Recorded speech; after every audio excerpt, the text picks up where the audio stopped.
Good afternoon. Today is the 3rd of May. The weather's a bit funny. The winter jackets had to come back out. And we're going to look at a topic that I didn't think we'd ever have to talk about again, but looks like we're going to have to. Yes, the London Ultra Emission Zone. It appears that a lot of people still don't really understand what it is. And so I'm going to address some viewer questions today. So first of all, I want to make it clear that I'm not paid by anybody to make these videos.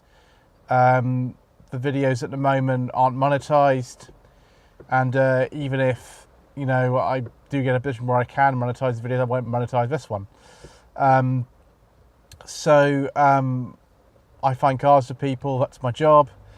I don't get paid to say anything by anybody. I have an opinion. If it's not the same opinion as yours, then that's okay. Just be respectful about what other people have to say about things, because this is something that's affected a lot of people, and some people think it's really bad, some people think it's really good.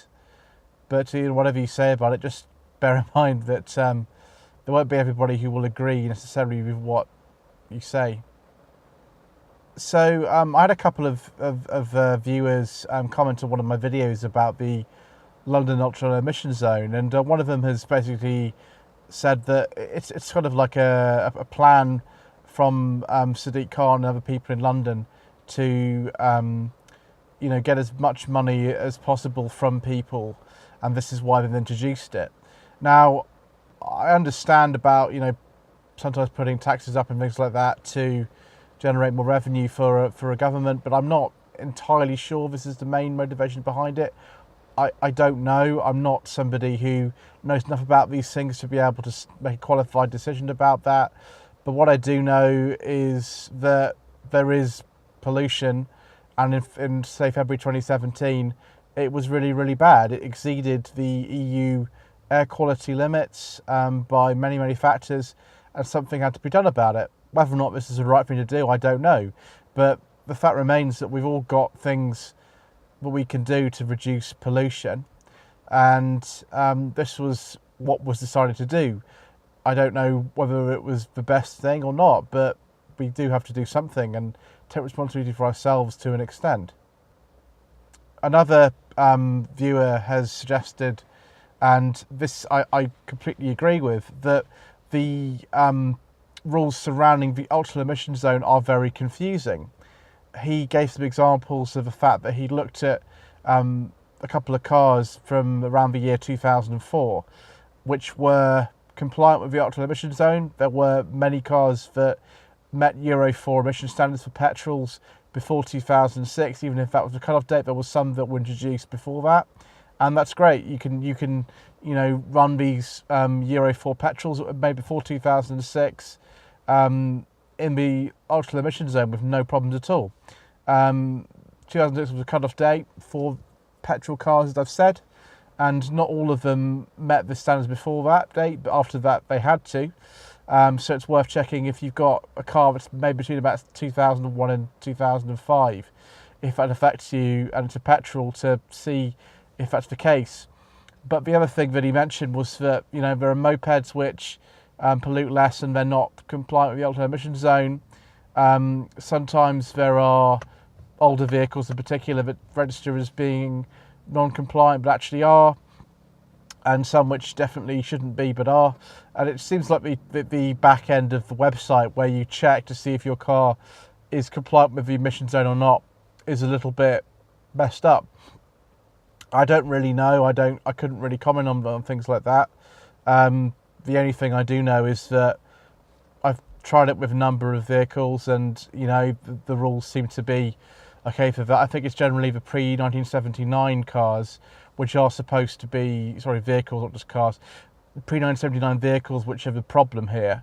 And anything pre-79 should be okay for the ultra emission zone, because it has historic exemption. But if something's coming up and it's not, I don't really know why that would be. It appears there is some error somewhere, and I'm sorry about that. The last thing to say is that I myself was affected by this, because today, with me in 25 today, I'm back in Epsom just for one or two other sort of things that we're doing up here this weekend, and the previous car I had, that many of you will have seen on the channel recently, my 2014 Chevrolet Cruze diesel, that was not a Euro 6 compliant diesel car. It was made before September 2015, and that engine that it has in it, the 1.7 turbo diesel that was an older Isuzu unit, that was discontinued because of the Euro 6 emission standards in September 2015, and therefore, because it's a diesel, I can't drive that car, or anyone can't drive that car within the ultra emission zone, and that was a massive problem, because I had to sell the car because it's losing so much value. Now, for my friend Alan and Sarah who own it, they live in Hampshire, and so it's not really a problem for them to have that car. But for me, because I do a lot of my work within the M25, it was a problem. I was not only losing money, I could have been spending exorbitant amounts of money by the time October 2021 comes around on going in and out of the zone, and so I had to get rid of it, and that has cost me time and money, and it's a bit of a shame because I only had the car about 18 months or so before that happened. So I've been affected by this myself. It's not like I've gained anything from this sort of personally, other than people coming to me and saying I need to get rid of my car, and can you help me find a new one. That's a bit of indirect really, but that's the only reason that I might have gained something from it. I've personally lost probably more than I've gained in that way. The other thing to say is that I'm not sure a lot of people who are driving in and out of that zone really understand what it is. I was in Islington the other day doing something totally unrelated to cars. I was in Islington just on the boundary of where the congestion charge zone, ultra low emission zone, because we are the same zone at the moment, comes into effect. And there were people who were sort of trickling in and out. This is about 8 o'clock at night, so it wasn't in a time when the congestion charge zone was in operation. Going in there in diesels from, let's say, 2010, when none of them were compliant with Euro 6. There were people who were driving, old sort of hatchbacks from the early 2000s, some of which probably weren't compliant with the zone. And I'm not sure that a lot of those were residents who do get a discount if you live within the zone. I think a lot of people going in and out of there were just people who weren't aware of it. And just for the sake of clarity, the cars which are compliant with the ultra low emission zone are petrol cars with Euro 4 emission status, mainly those made after 2006, although there were many before that date that also were Euro 4 compliant, and diesel cars after September 2015, Euro 6 diesels. And again, there were a few that were made before then that were compliant too. And I knew that some of the cars I saw just weren't, and so I think the message hasn't got out very well to people.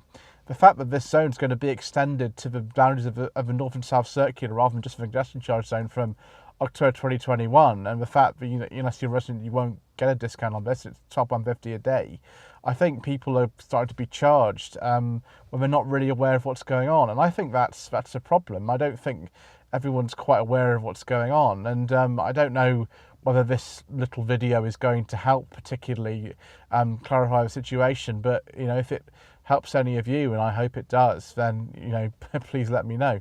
So I do hope you found that video useful.